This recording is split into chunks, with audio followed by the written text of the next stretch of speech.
Nas últimas semanas, viu, Vera Andreasa, o Rodrigo Maia começou a admitir para aliados que pode substituir Michel Temer. No entanto, o presidente da Câmara não comenta publicamente essa possibilidade. Hoje, Rodrigo Maia afirmou no Twitter, ele deu uma tuitada, que o atual momento do país pede tranquilidade e prudência. Ele ainda destacou que é preciso ajudar o Brasil a sair da crise e defendeu a aprovação das reformas do governo Temer, a reforma trabalhista e a previdenciária. Eu vi hoje que a Vera chegou até mais cedo, ficou tuitando, conversou com muita gente, eu vi ela conversando com muitas fontes. Eu começo esse tema com você, Vera. O que tem de verdade nessa história toda aí? O Rodrigo Maia percebeu que começou a ficar muito evidente a movimentação dele, né, Patrick? E aí hoje ele fez esse recuo, tuitando isso, e eu disse aqui no Jornal da Manhã, acordei com algumas mensagens dele em razão de uma análise que eu escrevi hoje para o Estadão, em que eu falo dessa movimentação dele, dizendo que ele não interferiu na escolha do relator da denúncia contra o presidente. Era essa a mensagem que ele queria me mandar. Ele falou, não, só isso que eu questiono. O que ele questionava da minha mensagem era só isso. E a análise diz mais, diz que ele já está se movimentando. E essa movimentação dele na Argentina foi um tanto explícita, né? Ele se reuniu ali com pessoas a portas fechadas, fez avaliações sobre a situação do governo, que no entender dele se deteriora. Então agora é que ele está fazendo esses tweets e tudo mais, dizendo que se trata de pura especulação, porque ficou muito evidente que ele se movimentava e ficou muito evidente que ele já passava a angariar apoio tanto dos partidos quanto fora do Congresso. Setores da economia já passam a considerar a possibilidade de ele ser, primeiro, o que vai conduzir à transição caso Temer caia, e em segundo, quem é o candidato mais provável de ser eleito numa eleição congressual, numa eleição indireta. Isso está sendo avaliado por muita gente, tá? O líder do PSDB, Trípoli, deu uma declaração nesse sentido. Outros deputados do PMDB já flertam com isso, do DEM, que é o partido do Rodrigo Maia. A pergunta que outras pessoas se fazem, outros líderes que não têm tanta certeza assim quanto a capacidade dele será que ele consegue estancar a crise? Será que o Rodrigo Maia tem estatura para estancar a crise?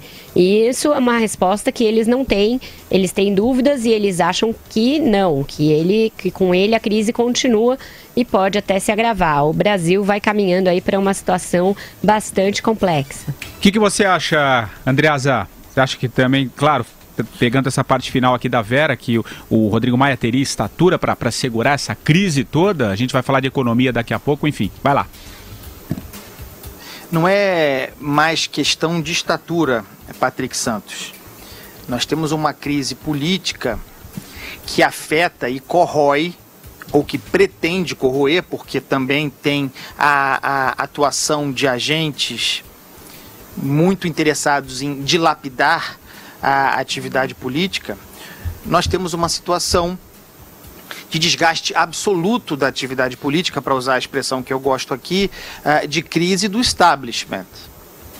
Quando houve o impeachment da Dilma Rousseff, e Dilma Rousseff caiu porque perdeu o apoio no Congresso, aliás, um apoio que ela nunca teve, o Temer ainda tem, mas quando ela caiu, um dos empurrões para o apoio à queda de Dilma era que, com o fim de seu governo, o Brasil entraria novamente nos trilhos, né? A atividade econômica seria retomada, nós superaríamos ou teríamos condições de superar a crise através das reformas.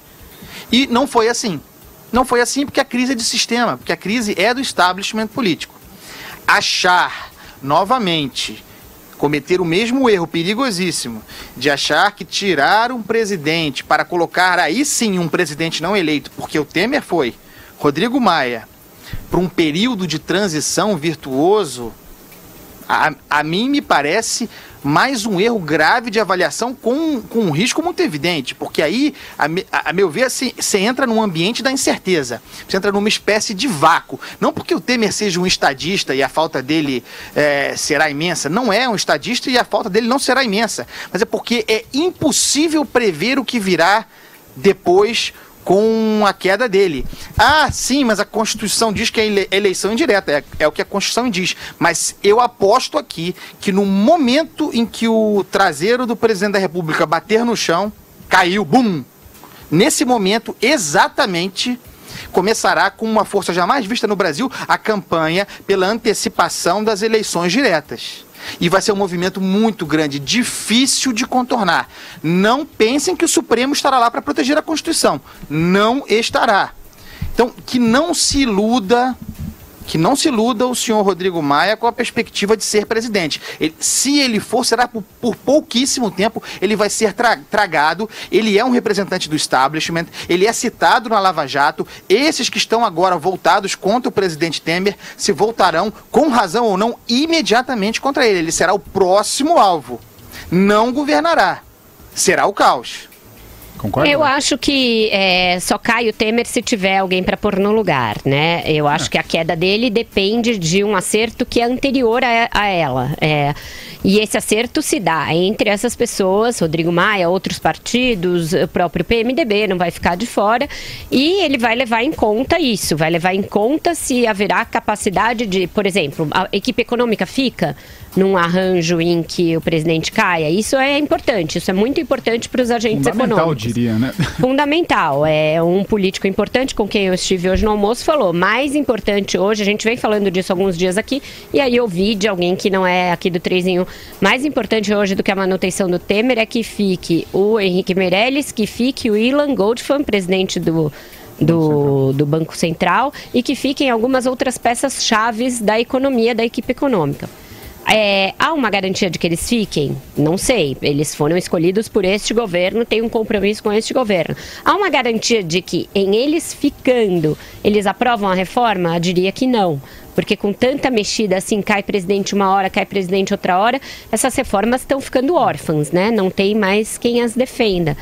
Então, o Brasil vai caminhando para uma sinuca de bico mesmo. Essa coisa da antecipação das eleições, o Fernando Henrique defendeu, o PT tem defendido, é o que a gente vem dizendo aqui, é jogar água no moinho do Lula. A ele interessa isso, porque é o nome mais conhecido, é um nome que tem recall aí nas pesquisas, que está bem, embora haja dúvidas se ele se viabiliza num segundo turno, ele começaria bastante bem e desviaria o foco das acusações às quais ele responde na justiça. Vai ficando uma situação bastante difícil. E isso é porque está acontecendo algo que eu falei aqui ontem, né? Ontem eu já dizia que a situação política do governo estava se erodindo muito rápido. Que ele estava perdendo sustentação e massa muscular muito rápido. Eu acho que isso se confirmou e tende a se confirmar na segunda-feira, quando o deputado Sérgio Zweiter deve apresentar um parecer pela admissibilidade da denúncia. Deputado que falou conosco hoje aqui pela manhã, no Jornal da Manhã. Agora eu queria trazer, ainda dentro desse assunto, Vera e Andreasa, a semana vai terminando com sinais, né, que o presidente Temer está perdendo de fato esse apoio no Congresso, como disse a Vera. Agora, a maior indefinição é dentro do PSDB, né, que começa a indicar que pode deixar a base aliada do governo. Hoje, viu, Vera e Andreasa, o prefeito João Dória, criticou o presidente interino do partido, Tasso Gereissati, por se posicionar favorável ao presidente da Câmara, Rodrigo Maia, para uma eventual sucessão, né, de Michel Temer. A gente tem um trechinho do que disse o prefeito João Dória. Coloca aí, Reginaldo. Eu entendo que o PSDB para tomar uma medida, deve construir isso dentro de uma reunião. Não creio que apenas o presidente, ainda que com todo o respeito que devemos ao senador Tasso Gereissati, possa tomar individualmente uma decisão dessa natureza. Essa é uma decisão que deve reunir as lideranças do partido e minimamente a executiva nacional. E aí sim se tomar uma decisão. Vera, só lembrando aqui para os nossos ouvintes que o Tasso Gereissati disse que não dá para viver cada semana uma nova crise, né? E que está na hora de buscar alguma estabilidade para o país. Era exatamente isso que o Dória estava se referindo. Por outro lado, Tasso também disse que o governo vai se tornando insustentável. Insustentável, é. E aí o Cássio Cunha Lima, que é líder no Senado, vai a uma reunião com investidores e diz: o governo já caiu. E aí Dória, na semana passada, também tinha dito que o PSDB precisava rever o apoio ao governo. Por sua vez, o Aécio Neves, na tribuna na terça, disse que o PSDB tem de manter o apoio ao governo. A mesma coisa disse hoje o ministro Luiz Nunes Ferreira, que é do PSDB. Então, se você olhar, o PSDB hoje é um partido que tem cada um falando por si e só por si e numa cacofonia absurda, que não falam a mesma língua, não se entendem e realmente o Dória tem razão, nem sequer se reúnem para decidir.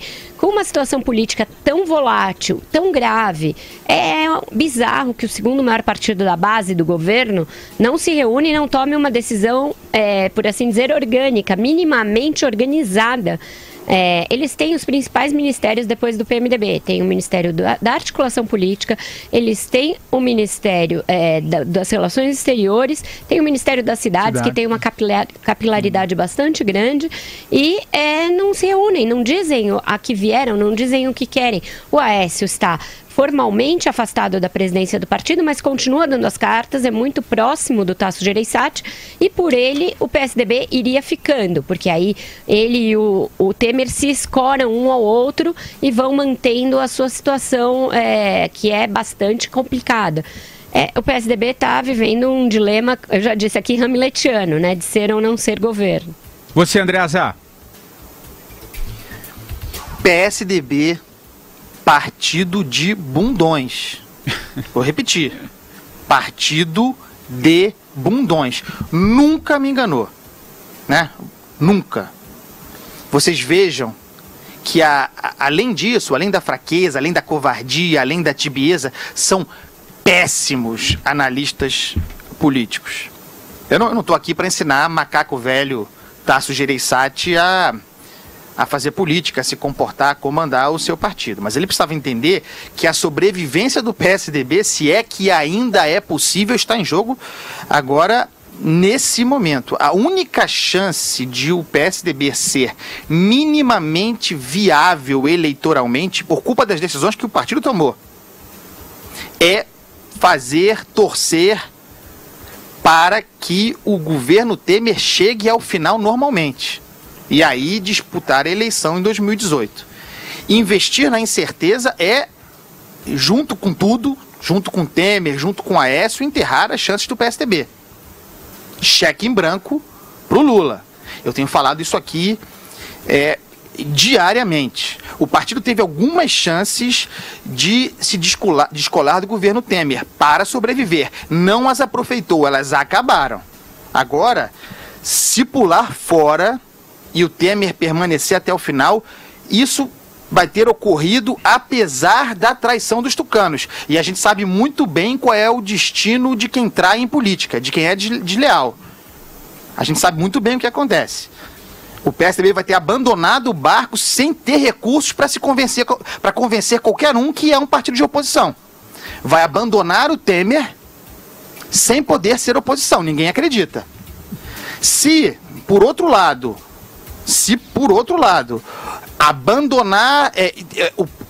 abandonar o governo Temer, empurrando o Temer, se a queda do Temer for responsabilidade do PSDB, porque é o que pode acontecer, é o que todo mundo espera, o empurrão do PSDB, o PSDB sai do governo sem ter condições de capitalizar também a saída do Temer. Então, que situação é a desse partido no ambiente da incerteza? Olha a situação em que o PSDB se colocou. O partido de bundões. A única chance de o PSDB ser viável, repetir, eleitoralmente, por escolha própria, por erro próprio, é ficar com Temer até o final agora. O nosso Marcelo Madureira já está na linha, Reginaldo? Acho que você está no aeroporto, né, Marcelo Madureira? A gente está falando aqui dessa especulação, né, que cresce um pouquinho. Eu estou acompanhado. Então vai lá, o que você está achando dessa divisão interna, do que disse agora a Vera e há pouco o Andreasa? Vai lá. A primeira coisa é que o PSDB está queimando em praça pública os 51 milhões de votos que teve nas últimas eleições presidenciais. Ou seja, está queimando a credibilidade que ele tinha junto à opinião pública. Talvez por uma doença que ele sofre de excesso de caciquismo. Né? E hoje, assim, é um partido que hoje tem muito cacique e cada vez menos índios. Né? Porque você tem o Alckmin, tem o Serra, que parece que está em cava a depressão, tem o Aécio, tem o Tasso Gereissati, vários. Você tem tucano de cabeça preta, tucano de cabeça branca, e ninguém se entende. Ninguém toma uma posição. Que um partido político tem que fazer no momento que a gente está vivendo no Brasil é justamente propor, dar direção, né, mostrar unidade e dar uma direção para a sociedade que seja viável. Hoje, você apoiar o governo Temer e até o governo Temer até o final é mais ou menos como você insistir em ficar no Titanic. Porque qual é a agenda do governo Temer? E hoje nos jornais você já vê claros sinais do empresariado, principalmente, de que a alternativa do Rodrigo Maia, ele passa a ser palatável diante de um governo, como eu disse ontem no programa, não está na lanchonete do hospital, está na morgue, está no necrotério, está cheirando mal já, né? Ninguém quer o Temer lá em Hamburgo, na reunião do G20, nem os black blocs querem bater nele, entendeu? Ele foge do Brasil, ele foge de qualquer canto. É disso, nós vamos arrastar o país nesse drama até 2018, as eleições. Eu acho o seguinte, já está, como se diz no mercado, precipitado. Vamos, digamos, fazer um governo tampão aí, com o Rodrigo Maia ou um assemelhado. Vamos retomar a agenda mínima das duas reformas que estão aí. Deveria haver mais, mas as duas possíveis, né? Seria da Previdência, urgentíssima, e da reforma trabalhista, do que ficar segurando esse governo Temer aí, e sei lá que tipo de acordo eles estão fazendo, né? Estão participando para sobreviver a cada dia, né? O governo Temer parece a agonia do Tancredo Neves, aquela coisa que se arrastou dia a dia, né? É curioso isso, né? A Nova República nasceu sobre um drama, né, sobre um presidente que não assumiu e moribundo, e a Nova República se encerra agora com outro presidente que não está politicamente moribundo, né? É isso que a história nos reservou, eu acho. Ou estarei muito enganado? Não, está muito certo. Eu acho que o que está acontecendo e que está fazendo o governo entrar em erosão muito rápida, ontem ainda... o Andreas falava que achava que o governo tinha força para ganhar na Câmara, e hoje ele já passa a analisar a possibilidade dele cair. O que eu acho que impede essa possibilidade que ele falou agora há pouco, do governo se manter moribundo e ficar até o final, é que tem muito fio desencapado, Patrick. Tem outras duas denúncias para sair. Os deputados estão falando isso. Olha, e se a gente enterrar essa agora? Vamos discutir mais duas? Quando a gente vai votar essas reformas? Não vai votar.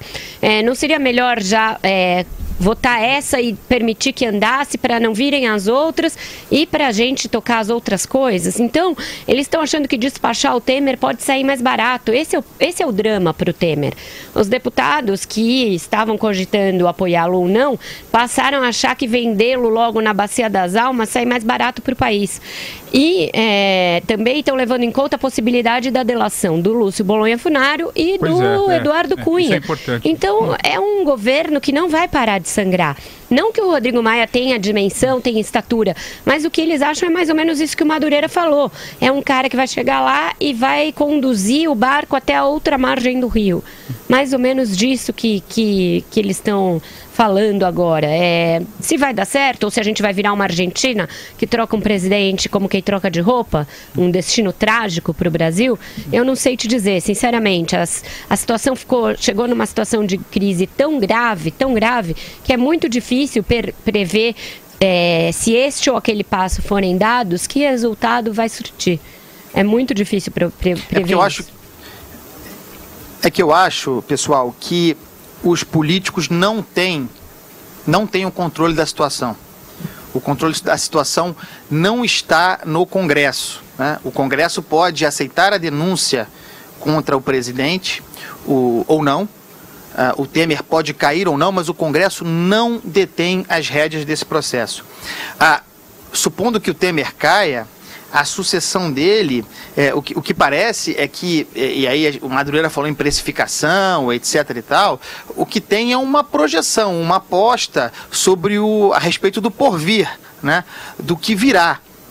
Mas eu continuo, quero bater nessa tecla aqui, considerando a pressão muito grande que voltará pela antecipação da eleição direta.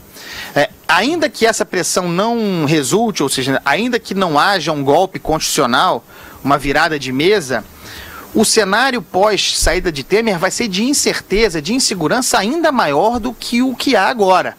Também nada garante que o Rodrigo Maia, que é o primeiro na linha da sucessão, e eu já disse aqui faz tempo que considero ele o favorito na eleição indireta na Câmara, mas nada garante que seja assim. O Lula, os petistas, são ou serão, para projetar, os maiores beneficiários desse cenário de incerteza pós-Temer.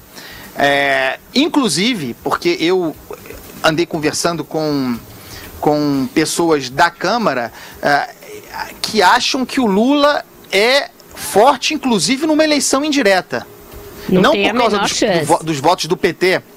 Não por causa dos votos do PT, mas por uma espécie de voto conjunto dos deputados do Nordeste. Zero, chance zero. De qualquer maneira, isso eu ouvi de um deputado federal que não é petista, evidentemente. De qualquer maneira, esse cenário de indefinição, de insegurança, favorece ao Lula. Isso eu não tenho a menor dúvida. O que você acha, Madu? Concordo com o Andreasa, né? O PT, a esquerda, eles são sempre pelo quanto pior, melhor. Quanto mais apavoramento tiver na sociedade, quanto mais desorganização tiver na sociedade, né, mais eles conseguem se mobilizar e se articular. Essa questão que o Andreasa colocou de que você, numa eleição indireta, tem até a possibilidade de Lula, ele pode ter até a ousadia, ou suprema ousadia, de se candidatar. Mas eu acho que a sociedade brasileira hoje não engole o senhor Luiz Inácio Lula da Silva de jeito nenhum. Ele pode ser digerível no Nordeste, nos bolsões de atraso, de miséria, onde as pessoas não têm acesso à educação, à informação. Pode ser que lá ele encontre eleitores. Mas a sociedade brasileira esclarecida, a sociedade brasileira que hoje está procurando entender e procurar saídas para o que a gente está vivendo, ela não aceita o Lula de jeito nenhum, entendeu? É jogar o Brasil numa convulsão aí, sei lá, imprevisível. Mas eu acho que o Lula não tem a menor chance mesmo, porque a sociedade não engole Luiz Inácio Lula da Silva, o conjunto esclarecido da sociedade brasileira. Vera, não, você acho disse que não a é nem chance por isso, porque os deputados do Nordeste são majoritariamente hoje de partidos que não são de esquerda. O PT não elegeu nenhum deputado em Pernambuco, elegeu menos deputados na Bahia, que tem uma bancada muito ligada ao ACM Neto. Essas pessoas vão votar de acordo com os seus interesses partidários, porque tem uma eleição a disputar no ano seguinte. Não vão jogar água no moinho do PT à toa. No Senado, eles têm uma bancada bastante minoritária. Mesmo no Nordeste, as bancadas não são próximas da esquerda. E não vão votar por esse sentimento, porque eles têm de garantir a própria eleição no ano que vem. Mas você vê chance de algum nome fora do Congresso? Zero, nenhuma chance. Que o Lula está fora? Nenhuma chance. Ex-presidente Fernando Henrique. O Fernando Henrique não quer, o Nelson Jobim não passa, porque tem muito entrave, muita antipatia ao nome dele. Tem veto, não passa. Eu acho que dentro do Congresso o nome tem que ser construído dali, a partir dali. Rodrigo Maia, o próprio Tasso Gereissati é uma pessoa que foi pensada ali atrás. Talvez tivesse algum trânsito, nomes nesta linha, de anódinos para medíocres. Eu acho que é mais ou menos esse o perfil que se busca. E que quanto menos aresta tiver na Lava Jato, melhor. Não é o caso do Rodrigo Maia, que tem ali investigações, são de menor monta, são coisas menos graves, mas tem, né? Tem rabo preso. É o Botafogo da planilha da Odebrecht, não podemos esquecer.